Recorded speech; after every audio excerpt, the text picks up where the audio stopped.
I consider myself so lucky to have had the experiences to work in the lounges in Las Vegas, the clubs in Houston, because so many kids coming up today don't have that experience. You learn to deal with hecklers. You learn to deal with people walking by you in the middle of your show, and there's no way to learn that other than to experience it. So to have had that experience, I think made such a huge difference in my life. And then, of course, when I went with the New Christy Minstrels, that taught me how to put a show together, how to entertain, and how to create a dynamic in a show that would make the audience enjoy it. I really believe in this business, whether you ever achieve them or not, you must set goals for yourself. And the trick is you set reasonably attainable goals if you work hard. I mean, if I sat here and said, in the next 6 months, I'm going to have a #1 record, that's pretty unrealistic. But if I said, I'm going to have a charted record in the next 6 months, then I have to work hard and do that. Once you get the charted record, then you can take it to different levels.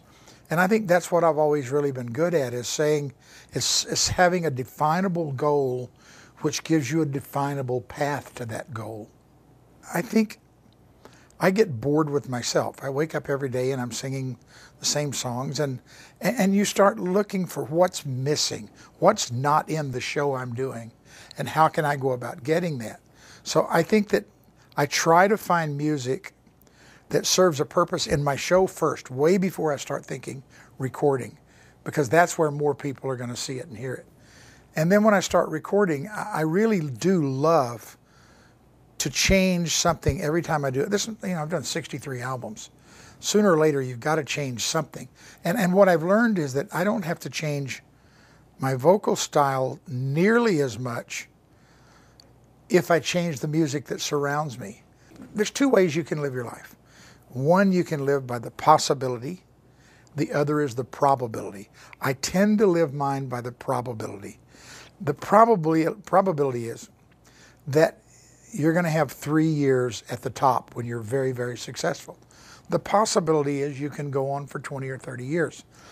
But if you live your life assuming the possibility is going to work, you're setting yourself up for disappointment. If you live it for the probability and the possibility happens, God, it's so rewarding. For me, I try to deal with the cards that are given me. I have this theory. I can lie to you. I can lie to everybody else. I cannot lie to myself if I want to survive in this business, because you have to really be honest about where you are to figure out where you want to go. If I still think I'm as hot as I was in the 80s, I'm kidding myself, and you don't have that power to do that. So I did a radio station interview once, and I went in and they spent an hour with me. And I called Ken Kragen, and he said, well, how'd it go? I said, okay, I was promoting a new single, and the whole idea was to get them to play it. They played it the last 3 minutes of the interview and talked over it. And I called Ken, and he said, well, what do you think? And I said, okay, here's what I got from them. They were totally in awe of what I'd done, but couldn't care less about what I was doing. And the reason that was so eye-opening is I realized that I had to honor the past, but I had to really find a way to make the future and the present more important to radio. Retirement is a strange word for me, because, I have this thing that you only need 3 things in your life to be happy. You need someone to love, something to do, and something to look forward to. And music is such an important part of my life that there's going to be such a vacuum created when I stop.